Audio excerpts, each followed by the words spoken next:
guys, welcome back to my channel. It's Kirsten and it's time for my September wrap up, and I did really well for this month. I read 12 books, which I'm really pleased with. I really didn't think I was going to get that much read this month. I was honestly having a bit of a stress halfway through the month because I'd realised I had still so many books on my TBR, but apparently we managed pretty well, although I didn't actually finish 3 of the books on my TBR, but that's fine. Overall, as I said, I read 12 books. One of them was a reread and that worked out to 4,902 pages. 4 of them being 5 stars, 4 4 stars, 3 3 stars and 1 2 stars, which honestly I think that is the best reader month I've had in a long time. I don't think I've ever read this many 5 stars in a month. I've had some great books, I'm not gonna lie. But I'm going to stop babbling, let's get straight to it. I will explain, because some of these books were for Becca's bookoplathon that took place. That was a really fun readathon. It was a month-long readathon, so I'll explain what books for those I actually read for that, and some of these were for my own TBR game. Starting off the month, I read a book I was so freaking excited to read, and it lived up to the hype. I am so pleased. I picked it up literally because of Bookstagram and everyone was raving about it because the second book came out in September, and I decided, you know what, let me get on this hype train, and oh my gosh, was it worth it. This was my first 5-star read of the month. This is From Blood and Ash by Jennifer L. Armentrout, and it's brilliant. I loved this book. I also read this for the bookoplathon prompt to read a first in a series, and what a series. I love it. We're following Poppy, who is a maiden, and we're in this society where we have people called Ascended, and you don't actually really see these Ascended apart from the fact that they cannot go out in daylight, but they say that's to honour their gods. It seems a bit dodgy. It is dodgy, and you realise why later on, but it's just an amazing story. However, Poppy, who is our revered maiden who's going to be the head of this mass ascension, the first in a very long time, and it's this massive deal, is actually treated really terribly. For someone that means so much to their society, she is not allowed to talk to other people, she's not allowed to touch other people, she's not allowed to do anything. However, if she acts in a way that the Duke deems as not correct, he gets to have special lessons with her, and those lessons are messed up. I'm just saying, it's awful. She has a really brutal life, but she still rebels in her own way. And then comes Hawke, who helps her rebel even more and makes her realise that life shouldn't be lived like this, and she's actually allowed more than what the little bit she's given herself, and it's great. We also have a vampire war story going on in this, and I have the second book. I'm reading it in October and I'm so hyped for it because again, everyone's saying it's really well done, and if you haven't read this and you want a vampire romance read, give this one a try because I ate it up in 2 days. It was brilliant. Then we have the most disappointing book of the month, and that's Girls of Paper and Fire by Natasha and Ngan. I read this for my own game as well as bookoplathon to read a book with LBQTIA plus representation, and it does have a female-female romance, but oh my god did I hate this book. It ended up being a 2-star read. I really was so disappointed in this book. It was hyped up and so many people had loved it, saying it's a really strong female story about finding love in difficult times. And yes, that's true. She does find love in a very difficult time because our main character, Lowe, is taken to be a paper girl, and in this society a paper girl is someone who has to be a concubine for the king, whether they like it or not. So obviously you have that whole part of the story that I really thought we were going to look into and deal with in a really meaningful way, like make it a story of actually you're going through something awful but you're still able to find love at the end of it all. And actually it really wasn't like that. I really didn't like Lowe as a main character. I feel she put down all the other girls that were there, and she was like, oh, it's so awful for just me. I've been taken away from my home. My family is being threatened if I don't do as the king says, and I don't want to do this. Except, girl, everyone that is there is in the same place as you, but you're making out like you're so much better than them, and then how this whole situation is worse for you and nobody else. But you haven't even had to entertain the king until like way in the book. Everyone else is having to do this, and when the supposed girl that you love comes back from having to deal with the king and she's all bruised up, you're like, oh, take me away from here. It's like, shouldn't you be supporting the person you love, not going it's all about you? I really didn't like it. I felt it belittled what the other girls were actually going through in this, and I just feel like this is too sensitive a subject matter to be belittling what the other girls are going through. I really thought this would be more of girls supporting each other and helping each other through something awful, not one girl going, oh poor me, nobody else has it as bad as me, and yet they're all having to actually do the thing that's required of them, whereas she's not. So for me, it just fell flat. I think I was just expecting more from this and was so disappointed with the execution. Then I picked up The Queen's Assassin by Melissa de la Cruz. This was quite a nice book. It's an average YA story, came out as a 3 stars, and this was just for my own TBR game. This is the sort of book that I will pick up if I don't really know what I want to read, or I don't really feel like reading, because it's not a story you have to pay a whole lot of attention to still understand what's happening. We have 2 perspectives throughout this book, one of them being Shadow, who wants nothing more than to become an assassin, and she can't actually do this because her mother is someone important in the court, and she gets told she has to now go to court and find someone to marry, and she just doesn't want to do this, so she runs away instead and meets up with the actual Queen's assassin, who is on a mission to find out who is plotting against the throne. And so she tags along, telling him this made-up story about how the Queen sent her to be with him, to learn from him. And honestly, the banter between these 2 is great, because Shadow is very full of herself, very sure of herself, is very much like, we're going to do things my way or no way at all, and it's just like, love, you're not even the assassin, you're supposed to be in training. And then our actual assassin, Cal, is very cocky himself, because he's like, I'm the Queen's assassin, I'm amazing, I can do anything. And then it all goes from there, and the characters develop. There is a love story between them. Like I said, it's a very generic YA story, very tropey. I will still get the next book. I like the way it ended.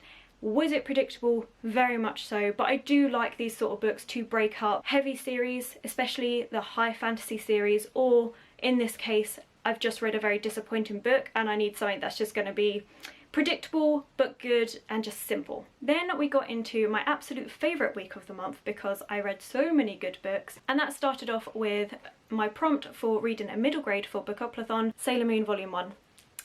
I loved this. Oh my gosh, I'm a massive Sailor Moon fangirl, in case we didn't realise, with the whole Sailor Moon shrine that's on my bookshelf.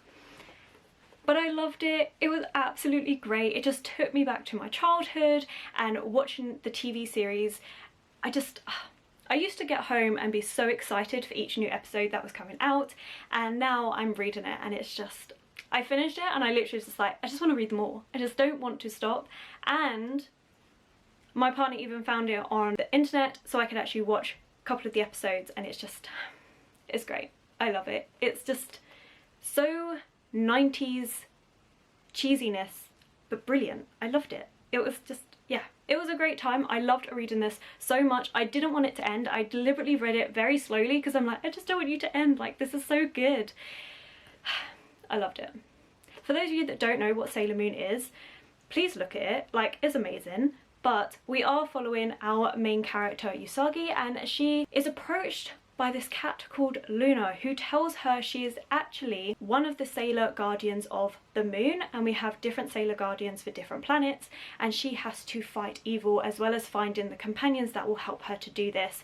And it's brilliant. They're just fighting for love and justice, and it's like, if you can't tell, I love this book. It was 5 stars and I recommend it constantly, and I cannot wait to continue with the series. So after I finished that amazing nostalgia read, I then read The Beautiful by Renee Adieh, and this was for a book with a dark cover for both my Bookuplathon and my own TBR game, and this ended up being my favourite book of the month. It was freaking fantastic. I loved it. Another 5-star read. It's New Orleans, set in 1872, and we're in the French Quarter, and our main character, Celine, has escaped Paris, escaping her past, and has joined a nunnery in hopes of finding a husband and just regaining her footing and her life back to herself. However, she doesn't really want to get married. She's a very headstrong woman. It highlights a lot of the inequalities that women faced back then, which was really interesting to read. Throughout the book we also have French sentences that were put in. I really enjoyed that, especially because they were quite easy to follow because of everything that was surrounding the sentence. You knew basically what they were saying, and that really added to the atmosphere of the book. It is very dark, and For those of you that say that there's no vampires in this book, please reread it, because there is a whole bit where literally right at the start of the book someone is having their throat ripped out and he's talking about how he's an immortal monster. If that doesn't say vampires, then I really don't know what does. Granted, it's not like in your face, these are vampires. It is more elusive, but it's still there. Like, I still really felt it, and I just think the atmosphere of this book was phenomenal. Best writing of the month. I really did love this, and the ending, I really want to know what happens next. So again, The Damned is on my October TBR, and I can't wait to get to it because I think it's going to be absolutely amazing. I think this is going to be a quartet from what people are saying, which I really hope so, because I just need more of this world. It was really well done. I realise I'm not talking much about the actual plot of this. Basically, there are some murders that are happening and Celine gets caught up in it and she's trying to solve them, mainly because she's being targeted as well. And at the same time, she makes friends with this seedy underside to New Orleans, and it just goes from there, and it's really good. We have a bit of a romance in here. It's a nice slow burn one, which is what I prefer in my romances anyway, but it was great. I just loved the atmosphere in this, and yes, like I said, favourite book of the month. I highly recommend it if you haven't read it. Then I read An Enchantment of Ravens by Margret Rogerson, and this was to read a standalone. I really enjoyed this book. It was a 3-star read. It was a simple fantasy romance, not a dark fantasy romance. This was very much light-hearted. We're following our main character, Isabel. Isabel is a portrait artist, but she's very good, and so she is commissioned by the fair ones to do portraits for them. However, she makes a mistake when she's doing the Autumn Prince's portrait and paints human emotion into his eyes, and so he comes to take her away to the court to pay for what she has done. And it is just a funny romance, I'm not gonna lie. There are so many parts in this book where I just laughed out loud, especially one particular point. The Autumn Prince has come for Isabel. He is taking her through the forest, but it's been a good few hours since she's been able to eat, and so she stops and goes, look, if I don't eat now, I'm going to die. And because they're fair ones, they believe what they say because they can't lie. And so he's like, oh my god, I'm running to go and get her food. And it just made me die of laughter because, same, I'm very much along the same opinion.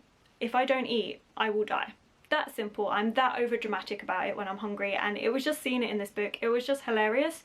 And this Autumn Prince is supposed to be this really strong, one of the most powerful fae, and yet he is just so ridiculously innocent for the ways of humans, and it's just hilarious. So if you're looking for a really funny read that's just light-hearted, very simple, this is a good one. I do like the plot twist in it. I didn't really know where the plot was going, I won't lie, but it was one that no matter how it ended, I would have enjoyed it because I did just laugh out loud at so many points of this. My next read was Good Girl Bad Blood by Holly Jackson. This was just for my own TBR game, and it was good. I read A Good Girl's Guide to Murder a couple of months ago and I loved that book. I gave it 5 stars. We're following a main character called Pippa who is solving a cold case of a girl that was murdered 5 years ago, and the boyfriend was blamed because he committed suicide, and she uncovers the actual truth behind it, and it was really good. I loved Pippa as a main character. She's very sarcastic and smart, and I loved all the twists and turns. It was very atmospheric, and the fact that it's a multimedia format, so you have interview notes, you have diary entries and things like that throughout the book. I really enjoyed it. Good Girl Bad Blood is very similar, has that same formatting, which makes it a very easy, quick read. This time Pippa has a podcast and she's using it to help find a missing person, and it was okay. I still enjoyed it. I liked the character development Pippa went through because she's still dealing with the effects of what happened in A Good Girl's Guide to Murder. And there was a couple of twists that I didn't really expect, but the actual overall who's behind this all, that was very predictable. And like I said, it was good. I gave it 4 stars. It just wasn't quite as good as A Good Girl's Guide to Murder, but it was still a fun YA murder mystery, although less on the murder side. It was more just of a mystery element, and I think that's what I was looking for, which I don't know what that says about me, but I really was hoping for another murder.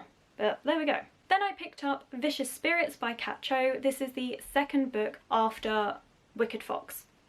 I love this book. This is set in Seoul. Is it Seoul or Seoul? Seoul. Thank you.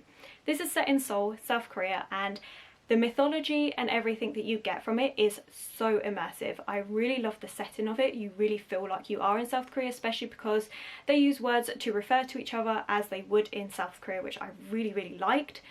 I find that for some reason using different languages within books really helps me get into the setting of books, so I love that. This was for my punishment read because I didn't finish my August TBR. It was a great punishment. I really enjoyed this. So in Wicked Fox, we're following our main character, who is a gomeho, so who is a fox within Korean mythology who has to devour the souls of men to stay alive. In this one, we're following our side characters from that book, one of them being a Dokkaebi, which is a goblin, and our other side character, Somin, and she is a fiery tempered girl. Honestly, I actually in a way preferred this book to Wicked Fox because I connected more with Somin as a main character than I did with the original main characters. Although you still get them in this book, they're just now side characters, if that makes any sense at all. But in this one, Somin is seeing ghosts because there has been a rip between our world and the Between, and ghosts are starting to flood through. So Somin and Junwoo work together to try and stop this from happening. However, Somin doesn't really trust Junwoo because he is a Dokkaebi and he caused a few of the things that happened at the end of Wicked Fox, and so she doesn't really like him. Until of course she does start to like him, and I'm a sucker for a hate to love romance. I thought it was a really good book. I really like the fact that we get pages like this where it is purely about Korean mythology, so you get a lot of the stories that inspired the Dokkaebi in this, and it's actual mythology, which I find fascinating. I love the way she weaves that into her story, again adding to the whole atmosphere and element of this book. I think it's really well done. If you haven't picked up these books, I really do recommend it, especially if you like books inspired by mythology, because I think it does it really well. I then picked up Rhapsodic by Thalassa, and this was to read yet another dark cover for my Bookoplathon prompt. This was good. I picked this up mainly because Becca, who hosted the readathon, had said that this was basically about Rysand, but better. Now, I love the Court of Thorns and Roses series. I love Rysand as a character. I think he was brilliant, and so of course I was intrigued when she's like, it's him, but better. You know what? I can see it. This book is very similar to A Court of Mist and Fury, and our main character, the Bargainer, is so similar to Rysand. It's unreal. And I totally get why people say it's basically fan fiction of Rysand, because Rysand and the Bargainer, both High Lord / King of the Night Court, both have bat-like wings, both make deals with their respective love interests and force them to look after themselves through this deal, and they both have this dark past that makes you want to feel sorry for them.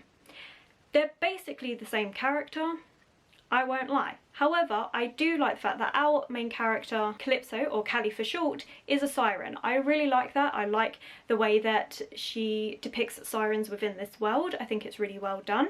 And Callie is a PI until the Bargainer comes along and calls in all of the favours that she asked, which was over 300 of them, which is a rarity because the Bargainer normally only gives out 1 or 2. So he comes calling, wants to call in all those favours, and she has to go with him into the Fey world to solve a missing persons case, in a way, that's been going on for a decade. Women have been taken and then they randomly turn up later in this coma-like state, but with babies, and these babies are weird.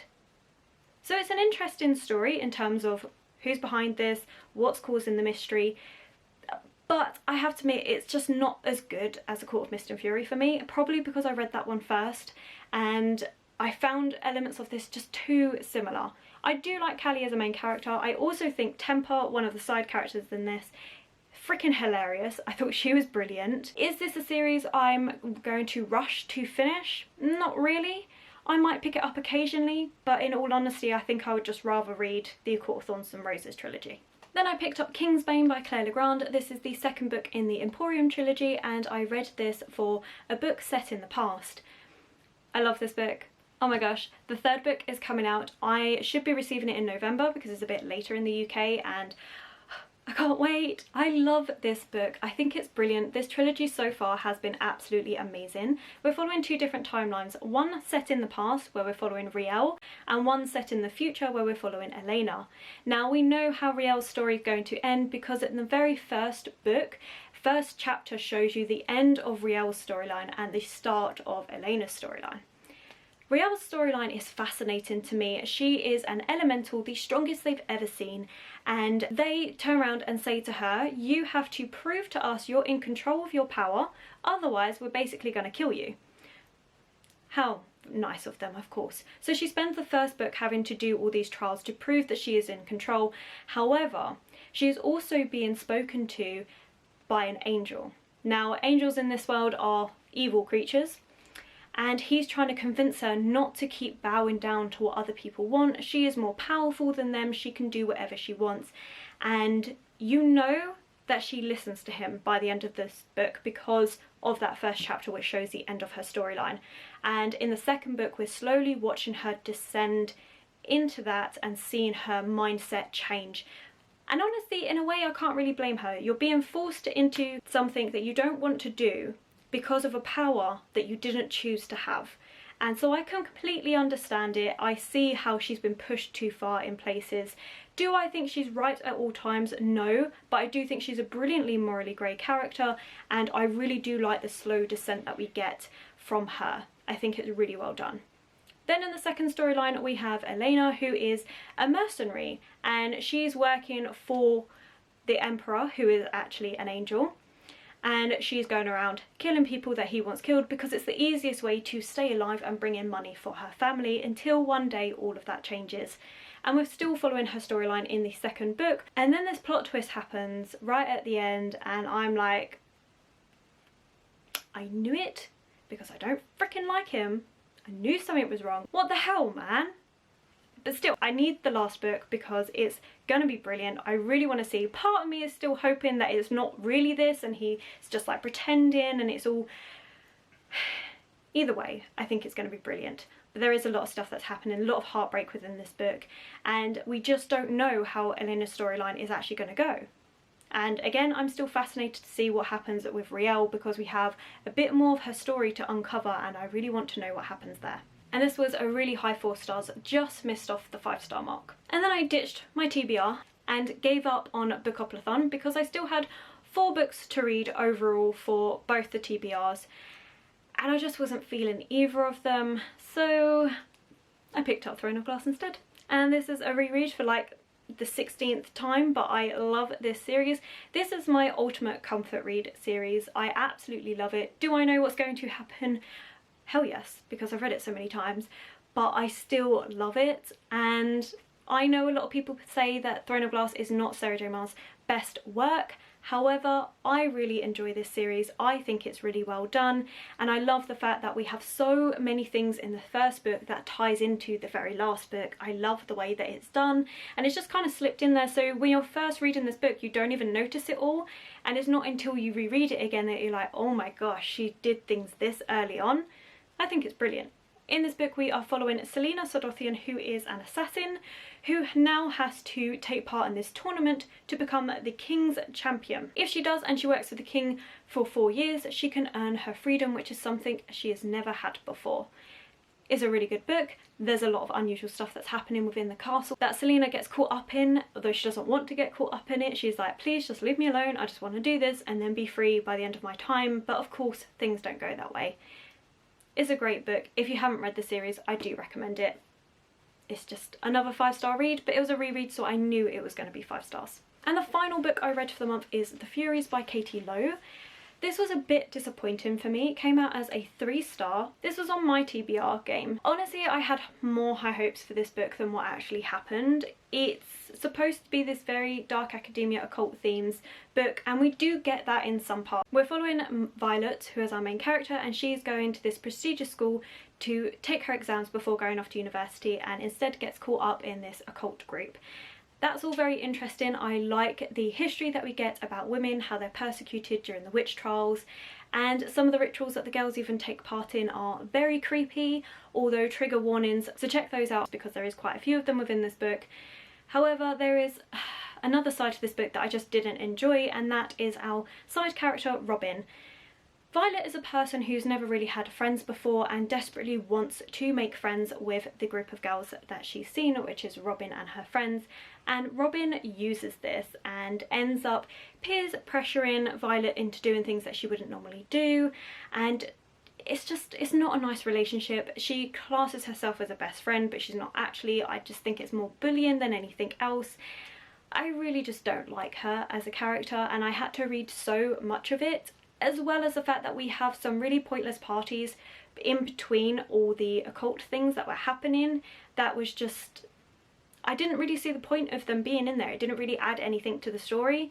So there were parts of this book that I was really fascinated by, but then it would be split up by things that I just couldn't care less about and just was really unnecessary throughout the book. Plus we had this weird murder mystery element halfway through the book, or just over halfway through the book, and that was then solved within 60 pages. So I was like, I don't understand. You're adding loads of elements to this book, but they feel a bit rushed and a bit all over the place. And I feel if they had just been taken a bit slower, spent a bit more time on them, it could have been such a better book.